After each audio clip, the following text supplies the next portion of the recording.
Hi everyone, বাংলার upcoming cinema Mirza বা অঙ্কুশের upcoming cinema Mirza তার ফাইনালি ট্রেলার এলো।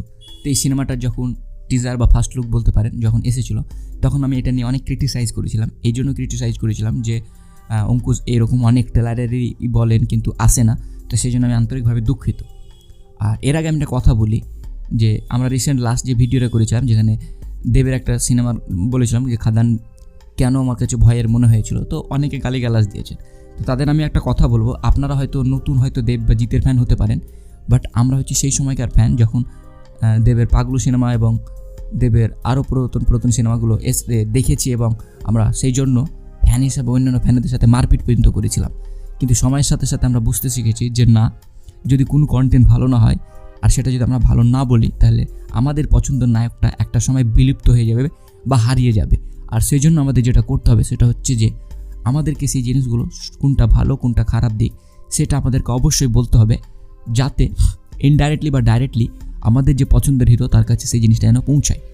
তো আমি মির্জার যে ট্রেলার এসেছে সেটা নিয়ে আমি কথা বলবো, কেমন লাগলো না লাগলো সেটা নিয়েই কথা বলবো। আর রিসেন্ট আমি একটা ব্যাপার দেখছি যে কোনো জিনিস ভালো বা খারাপ সেটা অনেকটা ডিপেন্ড করছে যে কোন ডাইরেক্টর বা প্রডিউসারের কাছে কত টাকা আছে বা কে কতটা রিভিউয়ারদের কিনতে পারছে সেটা নিয়ে। কারণ এখনকার দিনে পেড রিভিউয়ার আছে, তো কোন জিনিসটা ভালো না খারাপ সেটা বোঝা এখনকার দিনে খুবই মুশকিল। তো এবার আসি মির্জার দিকে।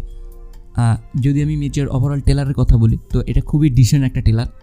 তার পেছনে কারণগুলো আমি বলবো। প্রথম কারণ হচ্ছে যে এখানে যে আপনি যদি দেখেন এর আগে বা এই ধরনের সিনেমা কোন ইন্ডাস্ট্রিতে তৈরি হয়নি, সেই গ্যাংস্টার কন্টেন্টের মধ্যে কী এমন ডিফারেন্স আছে।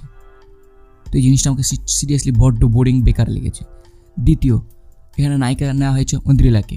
অন্দ্রিলা হচ্ছে অঙ্কুশের স্ত্রী। তো অন্দ্রিলা এর আগে কোন সিনেমা করেছে যেটা ভালো, বা কোন এর আগে কটা সিরিয়ালই বা অভিনয় করেছে? তার খুব জোর সিরিয়াল বরাবর একটা থেকে দুটো হবে, বাকি কোনো কাজই নাই। তো তাকে এখানে রাখার খুব একটা মানে আমার মনে হয় না যে আছে, শুধু জাস্ট নিজের লোক তাই রাখা হয়েছে। তো আমি আগেও বলেছি, বারবার বলছি এবং হামেশাই বলছি যে যখনই কোনো একটা ক্যারেক্টারের জন্য যাকে প্রয়োজন তাকে ছাড়া অন্য কাউকে নেওয়া হলে পুরো সিনেমাটা ঘাটিয়ে দেয়। এখানে অ্যাকশন থেকে ছোটো ছোটো সিনগুলো শুধু বিল্ড আপ হচ্ছে, কিন্তু যে এক্সিকিউশন সেটা পুরোটাই মিসিং। এবার অনেক আছেন অঙ্কুশের ফ্যান যারা এটালে প্রচুর গালিগালাজ করবেন এবং আমাকে ধুয়ে ফেলবেন যে হ্যাঁ অঙ্কুশ কী জিনিস তুমি জানো না। ভাই, অঙ্কুশের একটা সিনেমা সেই লেভেলের হিট নেয়, তো অঙ্কুশ কী জিনিস আগে তুমি নিজে ভালো করে জানো। আর অঙ্কুশ এরকম হামেশা এরকম সিনেমা আসে।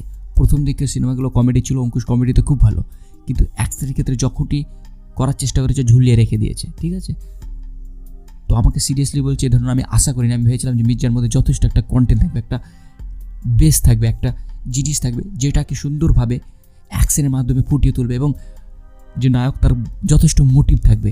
তো ওভারঅল আমাকে ভালো লাগেনি। অনেকে তারিফ করেছে, তাদের পার্সোনাল চয়েস, বাট আমাকে ভালো লাগেনি।